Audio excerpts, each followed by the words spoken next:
Hello students, मेरा नाम है बालिंदु। कक्षा 10 के गणित के इस नई क्लास में आप सभी का स्वागत है। बिल्कुल फ्रेश चैप्टर शुरू करने जा रहे हैं आज मैथमेटिक्स का। और कक्षा 10 के गणित से जैसा कि आप स्क्रीन पे देख पा रहे हैं, शुरू करने वाले हैं आज हम लोग निर्देशांक ज्यामिति यानी कि कोऑर्डिनेट ज्योमेट्री। आज हम पढ़ने वाले हैं निर्देशांक ज्यामिति या फिर इंग्लिश में इसको कोऑर्डिनेट ज्योमेट्री कहते हैं। कोऑर्डिनेट ज्योमेट्री देखते हैं क्या होता है ये निर्देशांक ज्यामिति या फिर कोऑर्डिनेट ज्योमेट्री। वैसे कक्षा 9 में थोड़ा बहुत आप लोगों ने पढ़ा होगा इसके बारे में।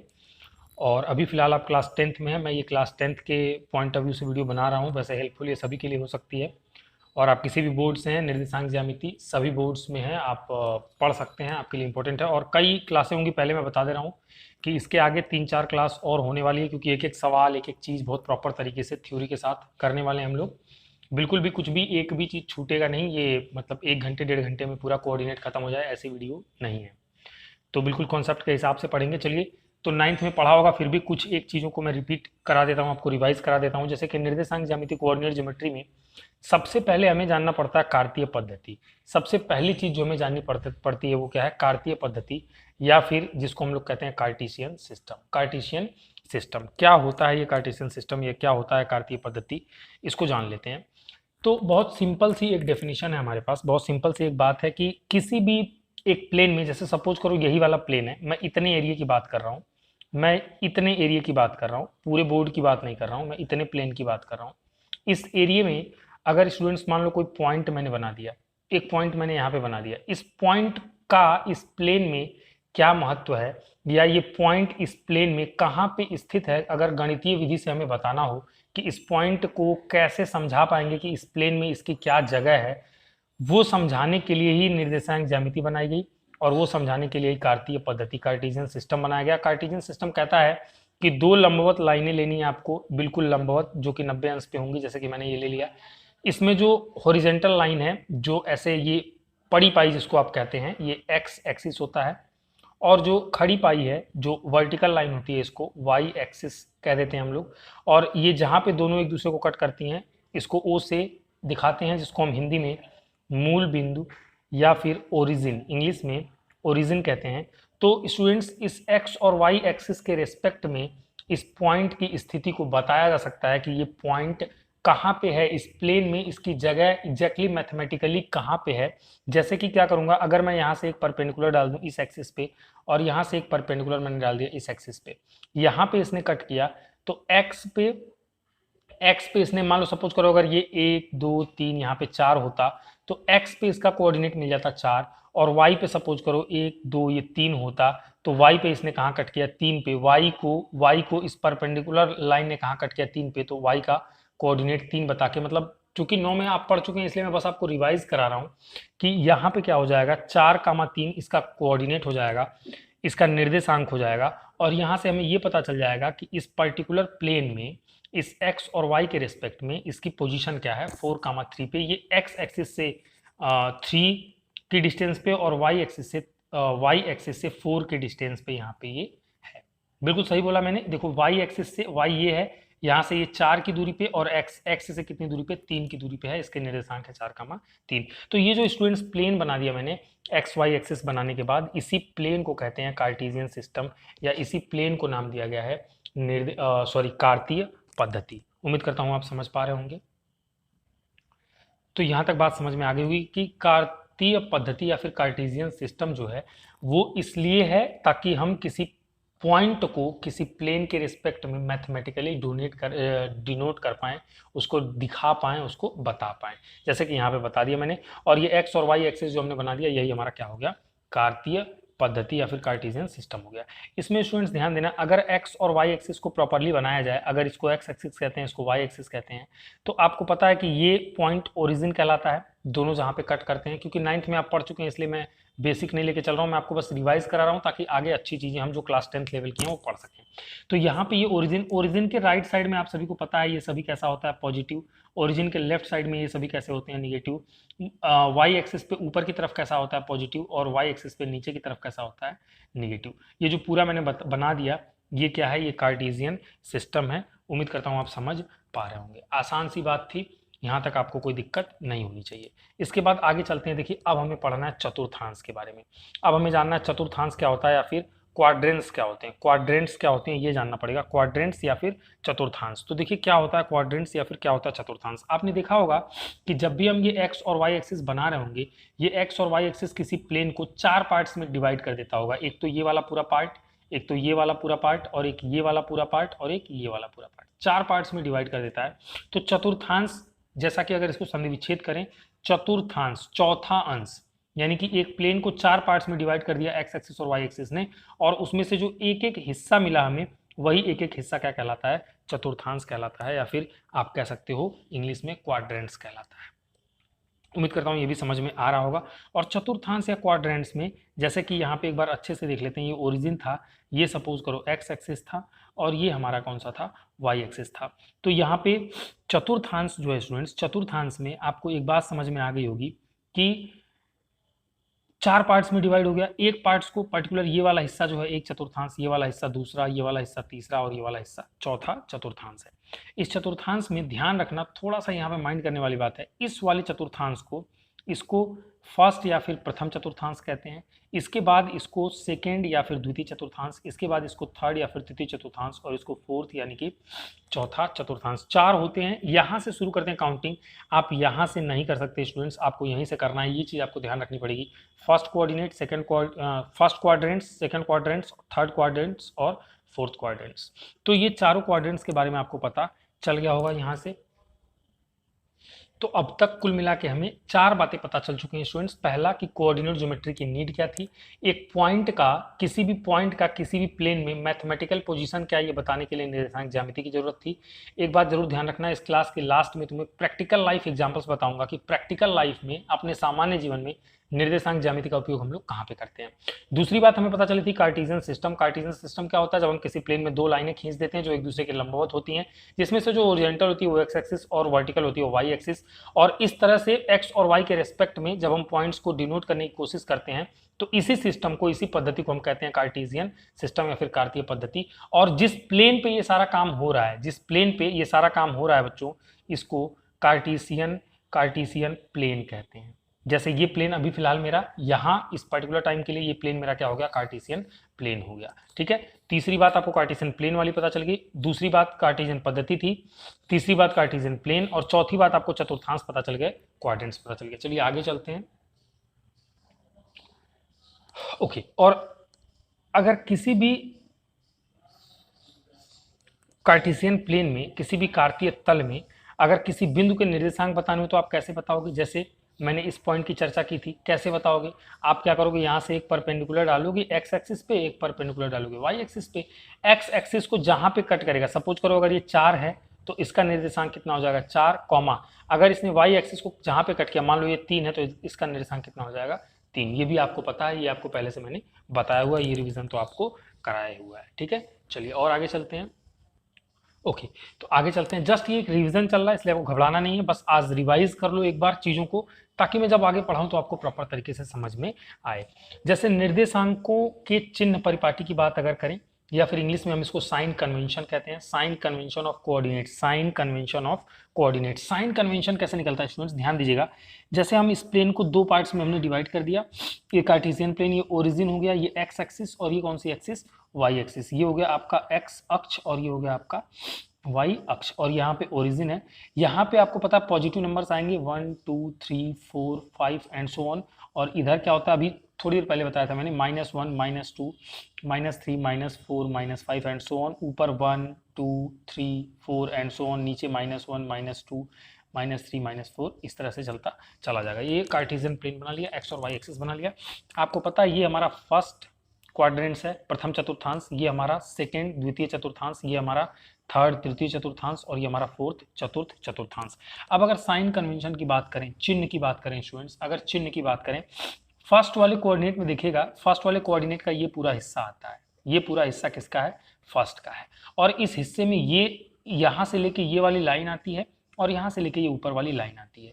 आप देख रहे हो एक्स एक्स पे भी 1 2 3 4 5 पॉजिटिव है, और वाई एक्स पे भी 1 2 3 4 5 पॉजिटिव है। एक्स भी पॉजिटिव है, कामा वाई भी कैसा है, पॉजिटिव है। तो फर्स्ट जो कोऑर्डिनेट क्वाड्रेंट्स है, फर्स्ट क्वाड्रेंट्स, उसका जो साइन कन्वेंशन है, जो चिन्ह है, वो कितना हो जाएगा, प्लस प्लस हो जाएगा। अगर सेकंड की बात करें, इस मूल बिंदु से इधर बाएं देखो, सेकंड वाले में ये पूरा हिस्सा आ रहा है ना, ये हिस्सा, और इसमें क्या क्या है, एक तो ये लाइन है, एक ये लाइन है। तो इस लाइन पे देखो तो ये माइनस वाली चीजें आ रही हैं, यानी एक्स का निर्देशांक निगेटिव होगा, और वाई पे तो पॉजिटिव लाइन आ रही है, वाई का निर्देशांक पॉजिटिव होगा। तो द्वितीय जो चतुर्थांश है उसका जो चिन्ह परिपाटी होगा वो क्या हो जाएगा, माइनस कॉमा प्लस हो जाएगा। ये आप साइन देख के भी बता सकते हो कि कौन सा पॉइंट कौन से क्वाड्रेंट्स में लाई करेगा, किसमें, मतलब अगर प्लस प्लस है तो पहले चतुर्थांश में होगा, अगर माइनस प्लस है तो दूसरे चतुर्थांश में होगा। तीसरे चतुर्थांश का ये वाला एरिया है पूरा, और इस एरिया में अगर आप ध्यान दो तो ये पूरा माइनस वाला और ये भी पूरा माइनस वाला। एक्स पे माइनस में चल रहे हो, कॉमा वाई पे भी किस में चल रहे हो, माइनस में, तो इसका निर्देशांक हो गया माइनस कॉमा माइनस। और चौथे में देखो एक्स पे तो पॉजिटिव में चल रहे हो तो पॉजिटिव, और y पे नेगेटिव में चल रहे हो तो नेगेटिव, इसका निर्देशांक हो गया प्लस कॉमा माइनस। याद रखना, सबसे पहले x अक्ष की बात करेंगे, फिर उसके बाद y की। जब भी निर्देशांक लिखेंगे हमेशा x, y के पैटर्न में ही लिखेंगे, आप सभी को ये पता होना चाहिए। x, y के पैटर्न में, y, x मत लिखना, हमेशा x, y।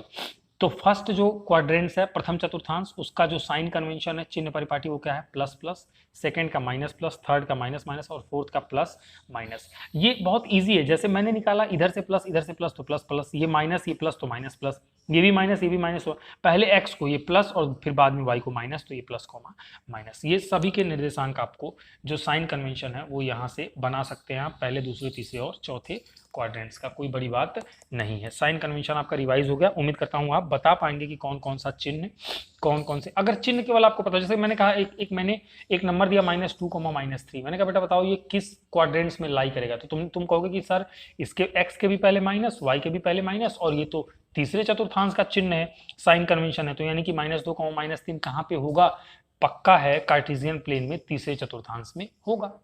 ठीक है, तो उम्मीद करता हूँ ये आपको समझ में आया होगा, और ये सब आप पहले से करके आए हो क्लास 9th में, बस एक बार जल्दी क्विक रिवीजन करते हैं, और जो बच्चे अगर नहीं भी आता होगा तो मैं जैसे प्रॉपरली समझा रहा हूँ आराम आराम से, उनको समझ में भी उम्मीद करता हूँ आ ही रहा होगा।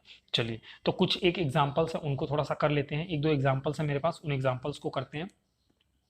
चलिए, कुछ एग्जाम्पल करेंगे तो हमें और चीज़ें रिवाइज हो जाएंगी, मतलब पुरानी चीज़ें हमें याद आ जाएंगी, और बाकी नए वाली चीज़ों के लिए तैयार हो जाएंगे हम, वो हमें समझ में आ जाएगा। हाँ, एक छोटी सी बात मैंने स्किप कर दी थी, वो आपको बता देता हूँ। जैसे x का जो निर्देशांक है ना बच्चों, इसको हिंदी में भुज, निर्देशांक ज्यामिति में इसको भुज कहते हैं, इसको निर्देशांक ज्यामिति में क्या कहते हैं, भुज कहते हैं। आपको ये बात याद रखनी है, या फिर इंग्लिश में इसको एब्सिसा कहा जाता है, एब्सिसा कहा जाता है। और जो y जो निर्देशांक है, y निर्देशांक, इसको कोटि कहते हैं हिंदी में। y निर्देशांक जब भी लिखोगे इसको क्या कहोगे, कोटि कहोगे, या फिर इंग्लिश में ये ऑर्डिनेट होता है, इसको इंग्लिश में ऑर्डिनेट कहते हैं। इंग्लिश में क्या कहते हैं स्टूडेंट्स, इसको ऑर्डिनेट। तो जब भी x एक्सिस का निर्देशांक लिखा जाएगा, x एक्सिस का निर्देशांक लिखा जाएगा उसको आप कहोगे भुज, और जब भी y एक्सिस का निर्देशांक लिखा जाएगा उसको आप कहोगे कोटि। भुज यानी कि x पे कितनी दूरी चला, और कोट यानी y पे कितनी दूरी चला। x निर्देशांक को भुज यानी कि एब्सिसा, और y निर्देशांक को कोट यानी कि ऑर्डिनेट कहा जाता है। कभी आपसे पूछा जाए तो आप इस तरीके से उसको बता सकते हो। चलिए, तो आगे चलते हैं, अब देख लेते हैं 1-2 एग्जाम्पल हमसे बनते हैं कि नहीं बनते हैं, और हमारा साथ के साथ रिविजन भी हो जाएगा, और ये भी पता चल जाएगा कि बन रहा है कि नहीं बन रहा है। जैसे कि यहाँ पे देखिए कहता है बिंदुओं P, Q, R तथा S के लिए ज्ञात कीजिए। इस एग्जाम्पल को देखिएगा, अब यहाँ पे P है, यहाँ पे कहीं पे Q है, ये रहा R और ये रहा S। इनके लिए हमें ज्ञात करना है स्टूडेंट्स, क्या ज्ञात करना है, हमें 3-4 चीजें निकालनी है, 3-4 चीजें निकालनी है, ध्यान से देखना। एक तो भुज निकालना है पहला, दूसरा कोटि निकालना है, फिर उनके निर्देशांक निकालने हैं, और चतुर्थांश जिसमें वो बिंदु स्थित है। तो अगर मैं बात करूं P की, तो P तुम लोग देख रहे हो ये इस वाले चतुर्थांश में है। अगर वैसे नॉर्मली देख के बताएं तो कोई भी बता सकता है प्रथम चतुर्थांश में है। किस में है, प्रथम चतुर्थांश में है। और अगर इसके भुज लिखें, भुज का मतलब x पे कितना चला, तो देखो यहाँ से एक लंब डाला गया पहले चित्र में, और इसने 2 पे कट किया, यानी कि ये दूरी कितनी है, 2। तो भुज कितना हो जाएगा, जितना x पे चलता है यानी कि 2, और कोटि जितना y पे चलता है, और y पे कितना चला है, 3। तो कोटि कितना लिख दोगे आप, 3 लिख दोगे। भुज बता दिया, कोटि बता दिया। निर्देशांक अगर लिखना हो, निर्देशांक ये चाहो तो आप कॉपी पे हल भी कर लेना, ये इंपॉर्टेंट है, कॉपी पे आपको करना चाहिए इसको। अगर निर्देशांक की बात करें तो निर्देशांक कितना हो जाएगा, निर्देशांक आपका आ जाएगा 2,3, क्योंकि x फिर y, पहले x का निर्देशांक फिर y का निर्देशांक, पहले भुज फिर कोटि, 2,3। और हाँ, अगर आप प्रथम चतुर्थांश पहले नहीं लिखते तो यहाँ से भी पता चल जाता, क्योंकि 2 के पहले भी प्लस है, 3 के भी पहले प्लस है, और प्लस प्लस जो साइन है वो किसके लिए होता है, फर्स्ट क्वाड्रेंट्स के लिए होता है, तो ये प्रथम चतुर्थांश में स्थित होगा, पता चल गया। अब q की बात करें, q को देखिएगा ध्यान से, q के अगर भुज की बात करें x पे 2 पे, तो इसका जो भुज है, भुज कितना हो जाएगा, बात कर रहे हैं q की, भुज इसका 2 हो जाएगा। अगर इसके कोटि की बात करें, यानी कि y पे कितना चला, y पे कितना चल गया है 4, तो इसका कोटि हो जाएगा 4। और इसके निर्देशांक की बात करें तो 2,4 हो जाएगा, 2,4। लेकिन एक चीज़ गलत हो रहा है यहाँ पे, एक मिस्टेक हो रहा है, थोड़ा सा मैंने ध्यान नहीं दिया। यहाँ पे देखिएगा 2 पे ये 2 नहीं, यहाँ पे उल्टा 0 से लेफ्ट साइड में आया है, -2 पे आया है, तो भुज इस बार कितना होगा, इसका -2 होगा। और कोटि तो प्लस वाले में ही गया है, तो कोटि तो 4 होगा। निर्देशांक कितना हो जाएगा, -2,4। -2,4 अगर निर्देशांक है तो इसका मतलब क्या है बच्चों, माइनस और प्लस किसका होता है, सेकेंड कोऑर्डिनेट का। किसका होता है, सेकेंड कोऑर्डिनेट का। वैसे भी दिख रहा है तुम्हें कि ये फर्स्ट कोऑर्डिनेट है, क्यू सेकेंड में है, आर जो है वो थर्ड में है, और एस जो है वो फोर्थ में है। लेकिन साइन देख के भी बता सकते हो, क्योंकि माइनस और प्लस सेकेंड कोऑर्डिनेट का साइन होता है, तो माइनस प्लस अगर आया है तो पक्का है ये किस में होगा, द्वितीय चतुर्थांश में होगा, द्वितीय चतुर्थांश में होगा। उम्मीद करता हूँ यहाँ तक आपको समझ में आया होगा। चलिए आगे चलते हैं नेक्स्ट क्वेश्चन की तरफ। नेक्स्ट इसको देखिए, आर की अगर बात करें, इस पे परपेंडिकुलर डाला है, एक्स को इसने -5 पे कट किया है तो -5, और वाई को इसने ऐसे लंब डाला, वाई को इसने -3 पे कट किया है तो -3। ये इसका निर्देशांक हो गया, ये इसका भुज हो गया, और ये इसका क्या हो गया, -5 इसका क्या हो गया, भुज, और -3 इसका क्या हो गया, कोटि हो गया। आप सभी को पता है। और रही बात किस में है, तृतीय चतुर्थांश में, क्योंकि माइनस माइनस यहाँ से भी और यहाँ से भी दिख रहा है।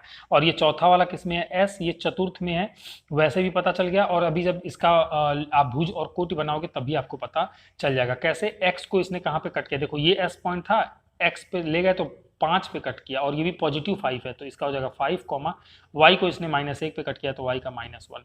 ये जो 5 है ये एक्स है इसीलिए भुज है, और -1 वाई है इसीलिए ये क्या है, कोटि है। और plus minus symbol, plus minus जो साइन कन्वेंशन है चतुर्थ का होता है, किस क्वाड्रेंट्स में है, फोर्थ क्वाड्रेंट्स में, चतुर्थ कह सकते हो कि चतुर्थ चतुर्थांश में है, चतुर्थ चतुर्थांश में है। ठीक है, उम्मीद करता हूँ ये भी आपको समझ में आया होगा। इजीली आप इसका प्रतीक सिंबल लिख पाओगे। आप चाहें तो ये सवाल लिख लें और कॉपी में लगा लें। कॉपी और पेन लेके बैठिए आप, कॉपी और पेन लेके नहीं बैठेंगे तो फिर पढ़ाई नहीं हो पाएगी। जैसे बता रहा हूँ, जो चीज़ कह रहा हूँ लिखने को, वीडियो को पॉज कर लो, आराम से लिख लो, फिर आगे की पढ़ाई करो। तो इस तरीके से आपको करना पड़ेगा। ओके स्टूडेंट्स, चलिए थोड़ा सा और प्रैक्टिस करते हैं और एग्जाम्पल करते हैं। एग्जाम्पल के थ्रू ही हमें चीज़ें और अच्छे से क्लियर हो जाएंगी, समझ में आएगा। जैसे कि एक एग्जाम्पल है, ये अच्छा एग्जाम्पल है, वैसे आपको बहुत कुछ रिवाइज करा देगा, ये बहुत कुछ समझ में भी आएगा, दिमाग भी लगाना पड़ेगा। कहता आयत के शीर्षों के निर्देशांक को लिखिए, यानी कि कोई तो आयत होगा, आयत, उसके शीर्ष के जो निर्देशांक हैं उनको लिखना होगा, जिसकी लंबाई तथा चौड़ाई, यानी कि ये लंबाई 6 है और ये चौड़ाई यानी कि 4 है, 4 इकाई है, जिसका एक शीर्ष मूल बिंदु पर स्थित है, यानी कि 1, 2, 3, 4, इन चारों में से कोई भी एक सिरा मूल बिंदु पे यानी कि 0,0 पे है, मूल बिंदु पर स्थित है। लंबी भुजा एक्स अक्ष पर, अच्छा अगर ये 6 वाला जो दूरी है ये एक्स अक्ष पे नापना है, तथा एक शीर्ष द्वितीय चतुर्थांश में स्थित है।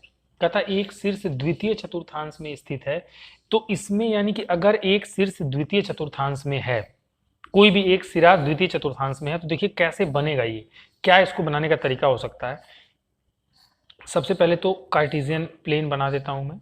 यहाँ पे ये ओरिजिन था हमारा, ये एक्स एक्सिस और ये वाई एक्सिस, इस पे 1, 2, 3, 4, 5, 6, -1, -2, -3, -4, -5, -6, 1, 2, 3, 4 और 1, 2, 3, 4।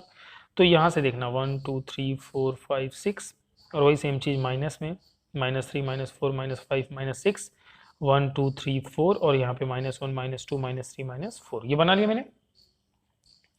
अब हमें क्या करना है, ध्यान ये देना है कि पहली बात तो ये जो है आयत हमें जो बनाना है, इसका एक तो मूल बिंदु पे है, यानी आयत का एक सिरा यहाँ पे आएगा और एक सिरा द्वितीय चतुर्थांश में। एक सिरा देखो कह रहा लंबी भुजा एक्स अक्ष पर, तथा एक शीर्ष द्वितीय चतुर्थांश में है, और आयत के शीर्षों के निर्देशांक लिखिए जिसकी लंबाई इतनी, चौड़ाई इतनी, जिसका एक शीर्ष मूल बिंदु पर।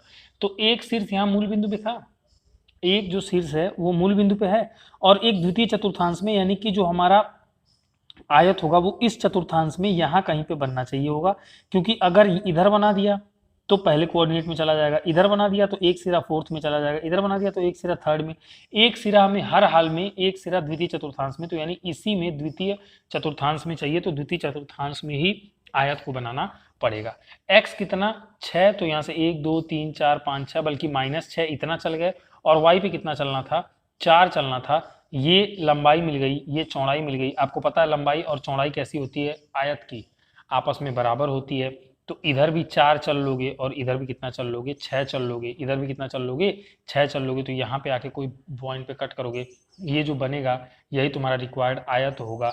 आयत तो बन गया, आयत तो बन गया। हमें आयत के सभी शीर्षों के निर्देशांक लिखने हैं। इस शीर्ष का निर्देशांक 0,0 ओरिजिन है। इसका निर्देशांक बताइए, आप खुद बताइए। x पे कितना चले हैं, -6, y पे तो ना ऊपर गए ना नीचे, y पे चले ही नहीं, तो y निर्देशांक 0। यहाँ पे इसका निर्देशांक बताइए, x पे कितना चले, -6, y पे कितना चले, यहाँ पहुंचने के लिए y पे चल गए कितना, 4। यहाँ देखो y पे कितना चल गए, 4, तो इसका 4 हो जाएगा। इसका निर्देशांक अगर पूछेगा x पे कितना चल गए, x पे ना दाएं गए ना बाएं गए, इसी लाइन पे हैं तो 0, और y पे कितना चल गया, 4, तो 0,4। तो इसके 4 से चारों को निर्देशांक क्या हो जाएंगे, 0,0, 0,4, -6,4 और -6,0, और ये रिक्वायर्ड आयत हो जाएगा। आप इसको लगा लीजिए। उम्मीद करता हूँ स्टूडेंट्स ये सवाल आपको समझ में आया होगा और आपका रिवीजन भी हुआ होगा। देखिए भागना नहीं है, हमें वीडियो लेके भागना नहीं है कि बिल्कुल बस खत्म ही कर दो आज, ऐसा कुछ नहीं करने वाले हैं। थोड़ा सा नॉर्मल मेथड से पढ़ा रहा हूँ, बोर्ड वगैरह यहाँ पे नहीं है फिलहाल। मैं अभी गोरखपुर हूँ, जिस टाइम मैं दिल्ली पहुँच जाऊँगा तो बोर्ड वगैरह मेरे पास होगा, चीज़ें अच्छी होंगी, तो वहाँ पर फिर सामने से आके आपको पढ़ाया जाएगा और भी अच्छे तरीके से। बहरहाल देखो, इंपॉर्टेंट ये नहीं है कि बोर्ड कैसा है, चीज़ें कैसी चल रही हैं, इंपॉर्टेंट ये है कि आपको समझ में आ रहा है कि नहीं, आप कैच कर पा रहे हो कि नहीं, आपको मज़ा आ रहा है कि नहीं। ठीक है, अभी फिलहाल बस ये रिवीजन क्लास है। थोड़ा सा हल्का सा तबीयत भी मुझे बहुत अच्छा नहीं लग रहा है, इसलिए अभी आपको थोड़ी एनर्जी कम लग रही होगी, पर अभी जैसे आगे के क्लासेस में एनर्जी आपको अच्छी देखने को मिलेगी और बहुत ही बेहतर तरीके से आपको यहाँ पे पढ़ाया जाएगा। और ये क्लास रोज़ चलेगी, डेली शाम को 7 बजे, जब तक ये निर्देशांक ज्यामिति खत्म नहीं हो जाता है। रेगुलर आपको ये क्लास मिलेगी। क्लास 10th वालों के लिए बोर्ड एग्जाम 2022 जो आने वाला है वो बहुत ही मतलब समझ लो कि काम का है आपके लिए, बहुत ही इंपॉर्टेंट है। तो ये आएगा आपके पेपर में भी, ठीक है, और आगे भी 12th में भी ये काम आ जाता है। बेसिक्स तो इंपॉर्टेंट है, कुल मिला के आपको पढ़ना चाहिए अच्छे से। ठीक है, चलिए एक सवाल और कर लेते हैं आज, और उसके बाद फिर बाकी की बातें कल की क्लास में करेंगे। ये गलत छप गया है, ये यहाँ पे लिखा हुआ है कार्तीय, कहता है कार्तीय तल, लिखा हुआ कार्तीय तल में निम्नलिखित प्रत्येक बिंदु की स्थिति निर्धारित कीजिए। यानी कि इसको हमें कार्टेशियन प्लेन में दिखाना है। बच्चों -4,0 कहाँ होगा, एक्स एक्सिस देखना ध्यान से, ये ओरिजिन, ये तुमने बनाया x, ये तुमने बनाया y। -4 यानी x पे माइनस में चलना है, तो x पे इधर तो पॉजिटिव होता है, इधर नेगेटिव होता है, तो -1, -2, -3, -4, x पे तो -4 और y पे 0। y पे तो मुझे चलना ही नहीं है, ना ऊपर जाना है ना नीचे, तो वो बिंदु जो है पर्टिकुलर, ये जो बिंदु है यही है -4,0। कोई बोले कि इस बिंदु की स्थिति पर्टिकुलर कहाँ पे है, तो आप कहोगे ये x अक्ष पर है। कहाँ पर है, x अक्ष पर -4,0 स्थित है। अगर 0,6 आपको दिखाना हो, इसी पे दिखा देता हूँ, x पे 0, x पे तो दाएं या बाएं मुझे चलना ही नहीं है, y पे कितना चलना है, 6। तो इस पॉइंट को पकड़ के ले जाओ, 1 2 3 4 5 6, तो ऐसे पकड़ के ले जाओ, यहाँ तक 6 तक आ गए। ये पॉइंट है, x पे 0 और y पे 6, ये पॉइंट आपको मिला बिल्कुल y एक्सिस पे ऊपर, नीचे की तरफ नहीं मिलेगा, ऊपर मिलेगा। 0,6 कह सकते हो ये कहाँ पे स्थित है, y अक्ष पर स्थित है।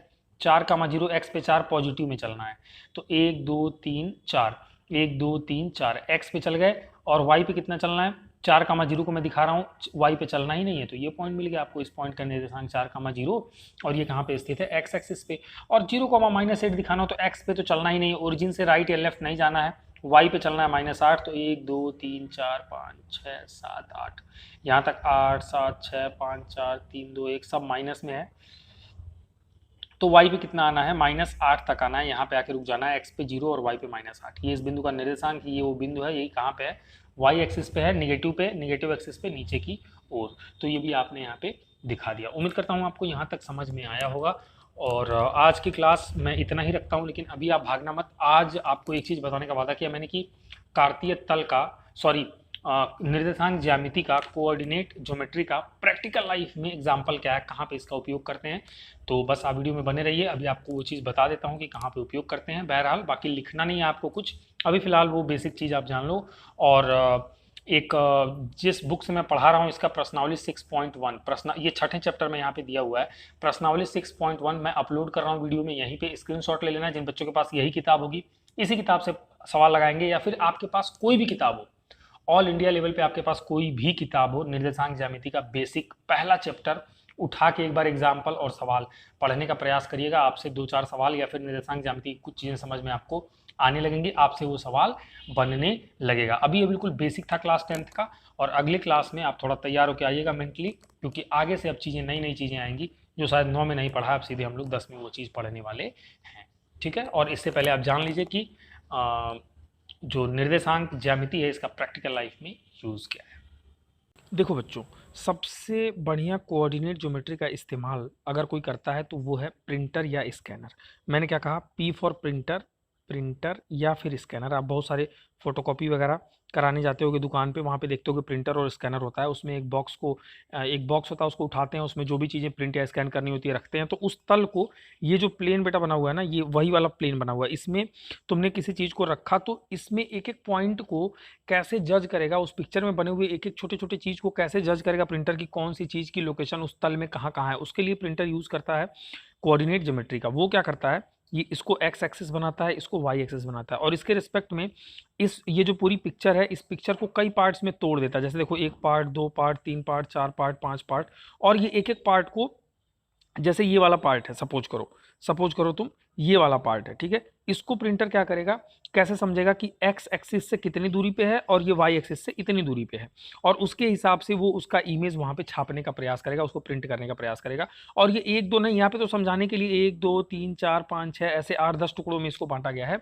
एक्चुअल ये हजारों टुकड़ों में बांटे जाते हैं, और वो छोटे छोटे पार्ट्स का लोकेशन ट्रैक करता है, समझता है एक्स और वाई एक्सिस की सहायता से, कोऑर्डिनेट ज्योमेट्री की सहायता से। और इसलिए वो किसी पेपर पे बिल्कुल एग्जैक्टली जैसा पेपर होता है बिल्कुल वैसा ही वो छाप के सही लोकेशन पे आपको प्रिंट करके देता है। तो सबसे बढ़िया इस्तेमाल कौन करता है, प्रिंटर करता है। इसके बाद और भी इसके यूजेस हैं, बता रहा हूँ मैं। इसके बाद ध्यान से देखिएगा, दूसरा बेस्ट जो इस्तेमाल होता है वो एरोप्लेन्स की ट्रैकिंग में होता है। ये देखो छोटी छोटी, ये राडार पूरा है, ये क्या है, ये राडार का इमेज है, और राडार पे हम क्या देख रहे हैं, हम छोटी छोटी एरोप्लेन्स के लोकेशंस को देख रहे हैं। कुछ एरोप्लेन्स यहाँ उड़ रही हैं, यहाँ है, यहाँ है, यहाँ है, यहाँ है। अब ये स्पेस में उड़ रही हैं, तो इस पूरे स्पेस में जरा ध्यान से समझना कि इस पूरे स्पेस में पर्टिकुलर एक एक जहाज की लोकेशन को कैसे बता पाएंगे, कौन सी गणित, कौन सा मैथमेटिक्स लगाएं कि इसको समझा पाएं। तो वहां पे भी ये देखो, कुछ रडार पर ये 3D चूंकि स्ट्रक्चर है तो इसलिए यहाँ पे इस तरह से कुछ लोकेशन बनाया गया, पर ये भी एक्स और वाई एक्सिस, ये भी क्या करते हैं, 3D coordinate geometry, x axis, y axis और जेड एक्सिस का पूरा यूज करते हैं। और वहां से पता करते हैं कि इस एरोप्लेन से इस एरोप्लेन के बीच की दूरी कितनी है और लोकेशन क्या है, या इस एरोप्लेन से इस एरोप्लेन के बीच की दूरी या लोकेशन क्या है, या फिर इसकी दूरी या फिर लोकेशन क्या है। एक्स एक्सिस से वो कितनी दूर है, वाई से जेड से। एक्चुअली एक्स वाई जेड उसमें जो तुमने थोड़ा बहुत पढ़ा होगा, भूमध्य रेखा और बहुत सारी रेखाएं होती है ना, उनको बना लेते हैं और उनके हिसाब से कुछ स्पेस में एक्स वाई जेड के हिसाब से ट्रैकिंग करते हैं कि कौन सी चीज़ कहाँ पे है। तो दूसरा इस्तेमाल आपका बेहतरीन जो है वो एरोप्लेन की स्पेस में लोकेशंस पता किससे चलती है, कोऑर्डिनेट ज्योमेट्री से चलती है। और भी इस्तेमाल करते हैं, और भी प्रैक्टिकल लाइफ में यूज है, अभी बताता हूँ मैं। देखिए तीसरा यूज जो है वो मैप्स करते हैं। जो तीसरा यूज है, यहाँ पे देखिएगा ध्यान से, तीसरा यूज जो है वो 3D मैप्स जो होता है ना स्टूडेंट्स, 3D मैप्स, वो तीसरा इस्तेमाल यहाँ पे होता है बहुत बेहतरीन तरीके से। कैसे, यहाँ पे देखो, यहाँ पे एक्स एक्सिस बनाई गई है, ये वाई एक्सिस और ये जेड एक्सिस, इसके रिस्पेक्ट में यहाँ पे किसी पॉइंट को डोनेट करना है। देखो पी एक्स कॉमा वाई से डोनेट किया, यहाँ किसी को डोनेट करना है, यहाँ किसी को डोनेट करना है। उस पर्टिकुलर पॉइंट का, उस पर्टिकुलर जगह का मैप में अगर आपको बताना होगा कि कहाँ पे मैप में क्या पोजीशन है या स्पेस में क्या पोजीशन है, तो एक्स वाई जेड के रिस्पेक्ट में आप कोऑर्डिनेट ज्योमेट्री की सहायता से बता सकते हैं। इसके अलावा भी और भी यूज़ है, उसको भी एक और लास्ट देख लीजिए। एक लास्ट प्रेजेंट डे में सबसे बेहतरीन यूज़ करता है गूगल मैप। ये मैंने क्या खोल रखा है बच्चों, ये गूगल मैप खोल रखा है। गूगल मैप में दो लोकेशंस के बीच की डिस्टेंस कोऑर्डिनेट ज्योमेट्री से निकाली जाती है। जैसे ये मान लो सपोज करो गोरखपुर है, यहाँ पे मैं हूँ, ये मान लो दिल्ली है जहाँ पे मैं जाने वाला हूँ। इन दोनों के बीच की लोकेशन को अगर ट्रैक करना है, इनके बीच की दूरी, क्योंकि गूगल मैप पे चीज़ों को पॉइंट से दिखाते हैं। कैसे दिखाते हैं स्टूडेंट्स? पॉइंट से दिखाते हैं। वो गोरखपुर के लोकेशन को पूरा गोरखपुर नहीं दिखाएगा, एक मैप में एक पॉइंट, एक बिंदी दिखा देगा, बोलेगा ये गोरखपुर है, दूसरी बिंदी कहीं दिखाएगा, बोलेगा ये दिल्ली है। तो ये एक्चुअली ये भी स्पेस को कैसे, किस बिहाफ पे दिखा पाता है, ये भी कोऑर्डिनेट ज्योमेट्री के हिसाब से एक्स और वाई एक्सिस के रिस्पेक्ट में एक पहले तो एक्स और वाई बना लेता है कि भैया एक्स वाई जेड तीनों बनाता है, और बता देता है कि इसी के रिस्पेक्ट में हम चीज़ों को बता रहे हैं, इसी के रिस्पेक्ट में हम समझा पा रहे हैं कि हाँ दिल्ली यहाँ है, गोरखपुर यहाँ है। और सबसे बेहतरीन यूज जो करता है ना ये, वो इस पॉइंट और इस पॉइंट के बीच की दूरी निकालने में करता है, जो कि मैं जस्ट अगली ही क्लास में कल आपको निकालना सिखाऊंगा कि आखिर ये गोरखपुर का जो x, y, z निर्देशांक है वो क्या है, और ये जो दिल्ली का x, y, z निर्देशांक है वो क्या है। 3D की बात कर रहा हूँ, अगर 2D में बात करेंगे स्टूडेंट्स तो केवल दो चीज़, गोरखपुर का x, y निकालेंगे और दिल्ली को भी x, y निकालेंगे। बहुत करेंगे तो x1 y1 कर देंगे और x2 y2 कर देंगे, और फिर इन दोनों पॉइंट्स के बीच का हम डिस्टेंस, इन दोनों पॉइंट्स के बीच की दूरी को हम निकालेंगे एक फॉर्मूले से, जो कि निर्देशांक ज्यामिति का ही फॉर्मूला है। कुल मिलाकर यहाँ पे भी दो पॉइंट्स के बीच की दूरी निकालने के लिए गूगल मैप इस्तेमाल करता है निर्देशांक ज्यामिति के ही फॉर्मूले को। उसी फॉर्मूले के बिहाफ पे गूगल मैप पे दो बिंदुओं के बीच की दूरी निकाली जाती है और आपको बताया जाता है। और गूगल मैप कितना पॉपुलर है आज की डेट में वो तो आपको पता ही है। तो ये मुख्य मैंने आपको बेस्ट प्रैक्टिकल लाइफ एग्जांपल्स बताए, इससे आपको जोश आएगा, समझ में आएगा कि हाँ निर्देशांक ज्यामिति आखिर हम पढ़ रहे हैं, मैथमेटिक्स पे इतना दिमाग लगा रहे हैं आज की डेट में, हम मतलब क्यों, वो हमारी किताब में क्यों है या फिर उसका दुनिया में उपयोग क्या है, आखिर पढ़ के हम करेंगे क्या। यही करेंगे बेटा जब आप आगे चले जाओगे गूगल में, या फिर आप आगे चले जाओगे एरोप्लेन फील्ड में, या फिर आगे चले जाओगे आप कहीं और जहाँ पे मैपिंग का काम होता है, या फिर नॉर्मली आपने देखा प्रिंटर और स्कैनर जैसी चीज़ों में। तो ये सब आप प्रैक्टिकल लाइफ से अपनी आंखों से देख पाओगे कि कोऑर्डिनेट ज्योमेट्री का इस्तेमाल होता है, यहाँ पे आपको नजर आएगा। तो उम्मीद करता हूँ आपको समझ में आया होगा, और आज की क्लास को यहीं पर मैं करता हूँ खत्म। बाकी कल 7 बजे आ जाना, फिर से ये क्लास चलेगी 7 बजे इसी टाइम पर। मन लगा के पढ़ो, थोड़ा मेहनत करो, आगे आपको ऐसी बहुत सारी चीज़ें अच्छी जानने को मिलेंगी। Okay, thank you for watching.